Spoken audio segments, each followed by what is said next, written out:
What's up, everybody? This is McGaming Underworld's review of WWE 2K17 My Career Mode. You jump into the career mode at the beginning, at the Performance Center. Now let's take into consideration my opinion, and my review might be a little bit different than yours. That's well and fine. Comment down below and let me know if you agree or disagree with me, and hopefully if you agreed with me and you enjoy this video, you'll leg drop that like button and you will subscribe to the channel for more great content. We're going to take a look at the pros and the cons of WWE 2K17 My Career Mode. And the first time we're going to start out with the pros. You might find yourself saying, there's more cons than there are pros. Well, that's true. That's why we're starting out with the pros. The first thing I want to talk about is the creation suit. This year they added a large amount of creation for your character to where you could basically do anything you wanted to. It is so much better than previous years, especially on the new generation consoles. I mean, this is just an example right here. All these different tops that we have. You can have generic, you can have WWE, you can color them, you can edit them, you can do different things to them. You know, you can change the logos on them. You can change the material into different things. You know, that's just an example. That you can do that to anything in the creation suit. Elbow pads, gloves, belts. You know, you can dye your facial hair, you can dye your regular hair, you can do all kinds of stuff. Tattoos, you can import your own logos, create your own tattoos, you can do anything you can imagine. This right here is just an example of a Chris Danger that I created when he was having a create your own danger contest. It was the Western Danger. But the creation suit is one of the big pros in WWE 2K17. Another pro in WWE 2K17 career mode is the vastness of the roster. This game this year has one of the largest rosters in WWE 2K or any WWE game's history. I believe there was over 100 superstars. You can see right here just the vastness, the different superstars they give you from different generations, and they have a large current roster as well, which plays in to career mode. That you would think, you know, with the large roster you would be able to wrestle as many dream matches as you wanted to throughout your career, but that's something else that we will talk about later on in the con section of this review. Let's talk about one of the biggest pros of career mode, and that is the WWE Schedule. It is the most realistic schedule that I have ever played in a WWE game. Of course, it's been like that for a few years now when it comes to career mode on the next gen, and that is you will be on Raw and SmackDown and every pay-per-view. It is a realistic schedule. We all know the WWE full-time schedule is about 300 days a year for its current superstars, and this game does a good job of making you feel like you are a real WWE superstar that has a grueling schedule of every Monday and Tuesday and once a month at the pay-per-view.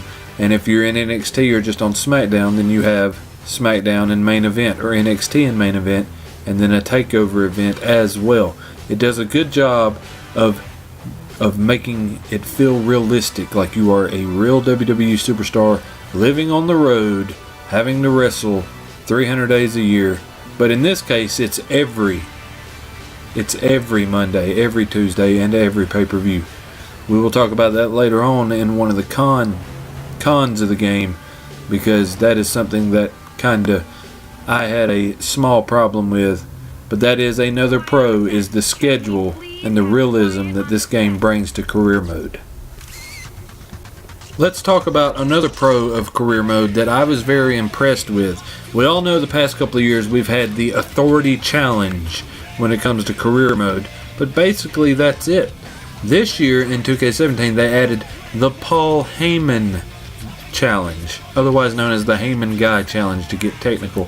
You have a list of things to do, which is basically what when you look at the list of the Heyman Guy Challenge, you know, wanting to be a Paul Heyman guy, it really isn't any different than 2K16's Hall of Fame challenge. You want to be a Hall of Famer, these are the things you need to do to be a Hall of Famer. When you look at it, it is basically the same thing. But having Paul Heyman in there is an added bonus, because if you complete these challenges, then you can unlock Paul Heyman as a manager and have him accompany you to the ring. So that is another pro of WWE 2K17 career mode.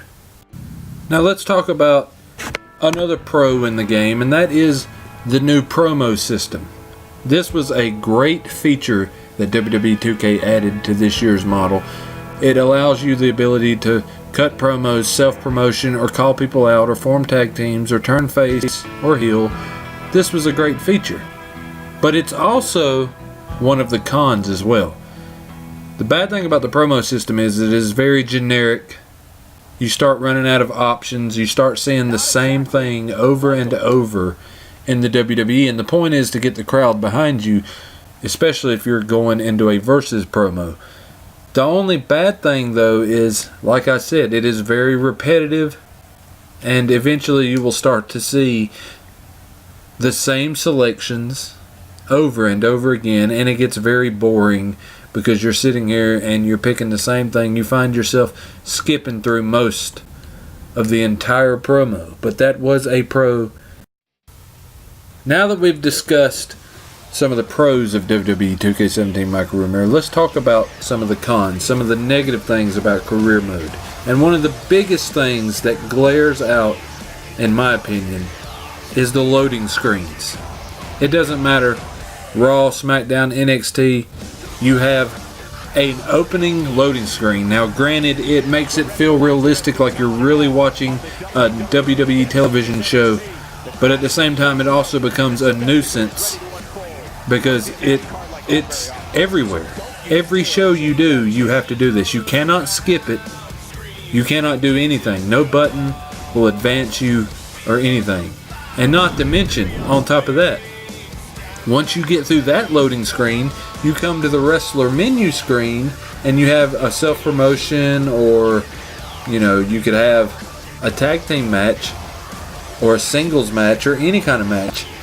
You have to wait through another loading screen just to get to the part where you can actually wrestle. So that right there, you're probably sitting through 2 minutes, and sometimes it's longer than 2 minutes if you combine the loading screens that you have to sit through from when you hit start to start the show to the time you get to where you can actually get in the ring and wrestle. It's 2017. We shouldn't have to sit through all these loading screens when it comes to a wrestling match. I have played open world games, I have played football games, I have played multiple sports games where the loading screens are nowhere near as long as they are in WWE 2K17. It wasn't this bad in 2K16. You still had to sit through a loading screen, but it was a hell of a lot faster than it is. There's no excuse for this on the next gen system and on a wrestling game that really doesn't have a lot of loading to do to begin with when you really stop and think about it. Some more cons of WWE 2K17 career mode is the authority challenge. Why do we have this? I mean, most of them are unattainable. Get hit with a foreign object during your match. You perform 2 signatures during your match, 2 finishers, stuff like that you can do. But when it starts getting to where the opponent, have the opponent DQ himself, lose by disqualification, or stupid stuff like lose your championship in a 3-star match or better. Why would you want to do that? Why would you want to lose your championship? Especially when it takes you so long to get a championship in the WWE to begin with in 2K17. How can you get your opponent to use a foreign object on you? I don't know. It makes no sense. I hope in 2K18 they get rid of the authority challenge and replace it with something a little more attainable, something that makes a little more sense with the game. But that's not the only con of career mode. We've only named a few. Another one is the ranking system. You can take a look at the ranking system right here. Most all the champions, other than the 2 that I have, finally, took me forever to get, they all stayed the same. There was no variety. John Cena was always the Intercontinental Champion or the United States Champion. Brock Lesnar was always the Heavyweight Champion. It takes forever to move up in the ranking systems. I mean, you can literally win every single match in 6 months in the game and only move up 1 or 2 spots. That makes 0 sense. If you're in the WWE for a year and you have not lost a match, you should be number 1 contender for any championship that you choose. Another thing, when you win a championship, you're always facing the same guy. Usually the number 1 contender is the same person. Okay, so you're constantly defending your championship against the same person at every pay-per-view. Not to mention, if you're in a rivalry, you have to have another match. Why not have it where you're in a rivalry, you defend the title against the person you're in a rivalry against, and that be it? One match. How often do you see on WWE pay-per-views a wrestler in 2 matches? It does not happen that often, but in this game, if you're a champion and you have a rivalry going on, you'll be in 2 matches at every pay-per-view.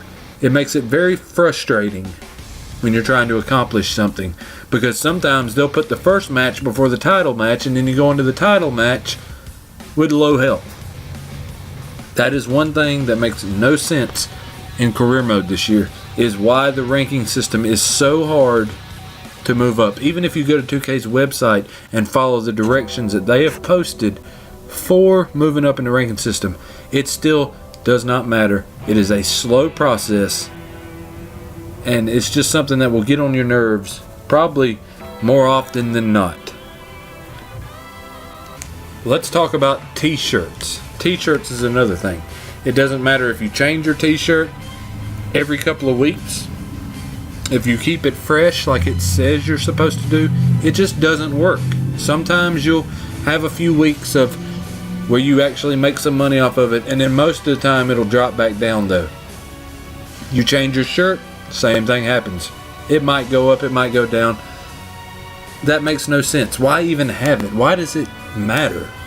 I can understand, you want to make it realistic. You want to have a schedule, a challenge, a ranking system, t-shirt sales.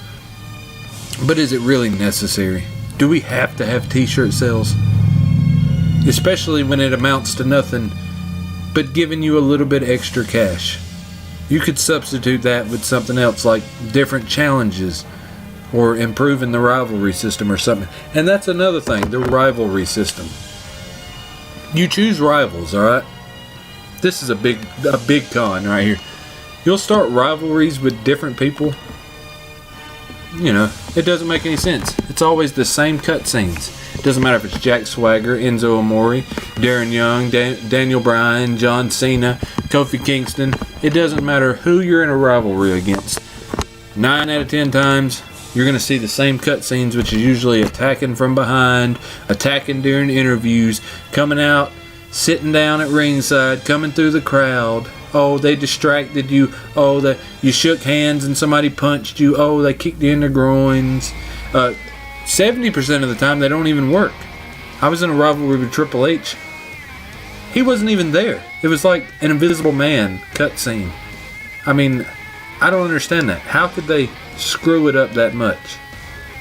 Rivalry systems. Pointless. If you're going to have a system like that in a game, it needs to work properly. And that is, have some substance, have some story behind it. Do something to make it interesting. Not, oh, I had a rivalry with John Cena, cutscenes, and then, oh, I go into a rivalry with Triple H, and it's the same cutscenes all over again. Why not have Triple H be the authority guy? Why not have John Cena be John Cena? Why not have Brock Lesnar be Brock Lesnar? It's always the same, and it makes no sense. And you would think you'll find yourself in career mode. You will. You will find yourself wrestling the same people over and over. 5 to 6 superstars you'll wrestle over and over, especially Baron Blade. You will wrestle Baron Blade more times than you can count. He will be like your greatest nemesis, Baron Blade. If you don't physically start a rivalry with a different superstar like AJ Styles or Bray Wyatt, most of the time you won't even wrestle him. You will never wrestle them. Now, there are strange cases where sometimes you get a match that you've never wrestled before against somebody new. Yay, but 9 times out of 10 it doesn't mean anything.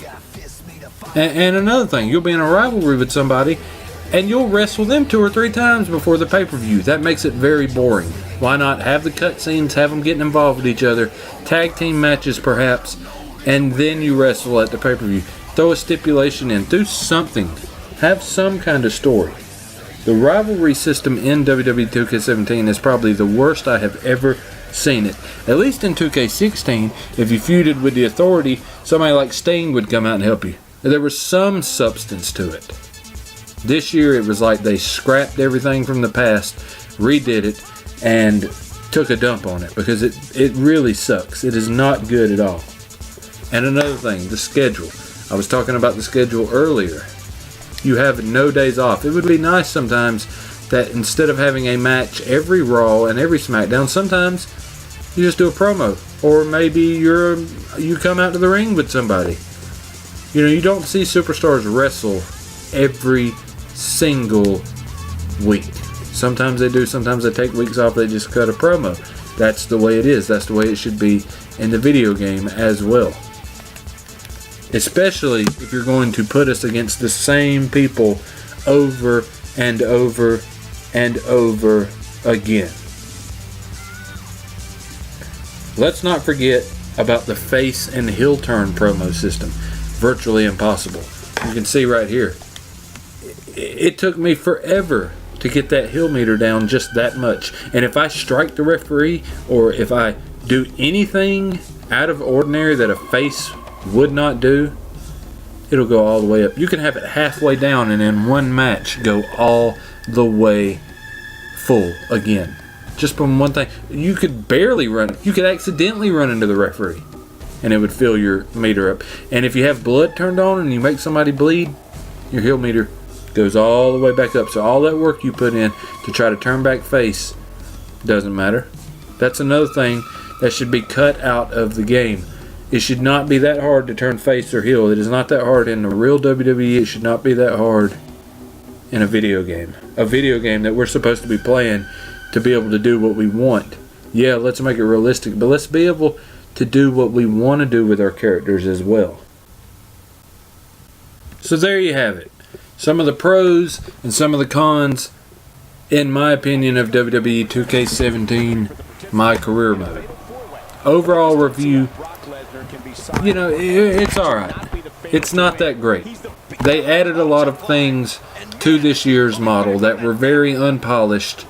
It almost makes you feel like WWE 2K17 was the guinea pig of the WWE games for the new gen. Anyway, I mean, at least for the new gen. Hopefully they will take some of the things that they added to 2K17 and improve them for 2K18, because that's just a few months away. They come out with these wrestling games once a year, usually in the fall, every year, and it just seems like sometimes they half-ass them. You know, pardon my language, but that's just the truth of things. They half-ass it. You know, they screwed up the rivalry system, they screwed up the promo system. Granted, it's all new features, and it's very good. But the announcers make you feel like you're playing 2K14 or 2K15. They don't update them. Sometimes you'll notice that they say things that make zero sense. Sometimes they call superstars by the wrong names. Sometimes they call females by he. I mean, it surprises me they don't call the male superstar she sometimes. You know, JBL was a decent added, you know, commentator. You know, it changed things up a little bit, but you still got the King and you still got Michael Cole that act like they're not even excited. I mean, when you hear them on TV, you can hear the excitement in their voice, but in the video game, it sounds like just dull and bland. It makes you feel like they don't even give a shit. And in my opinion, if you could get the announcers when they record these lines for the games to have more excitement in their voice, it might make the game feel a little more realistic. If you could randomize it, have them record new things instead of copying and pasting all the stuff you've done the past 3 years, that would also be a great improvement as well. So that's just a few things in my opinion, that were good with WWE 2K17, and a lot of things that were not terrible, but need a lot of improvement going forward, especially when you ask people to spend well over $100 for any kind of special edition and season pass that you have for these video games. That's a lot of money to dish out for one game every year. Personally, I won't be buying any more special editions unless it features somebody like Sting, but they've already done that, so I don't see that happening. You know, I shelled out $130 for the NXT edition and the season pass for this game, and 120 episodes of career mode. I was done with it. I just could not do it anymore. It was so boring. It was so tedious to sit through all the loading screens, and it just really got to the point where I dreaded playing this game unless it was an exhibition match. So there you have it. That's my review. That's my opinion of career mode of WWE 2K17. If you agree with me, then drop that like button. If you disagree with me, then comment down below. You know, let me know what your opinion is of the game, good or bad. And hopefully WWE 2K18 will be vastly improved when it comes to the career mode.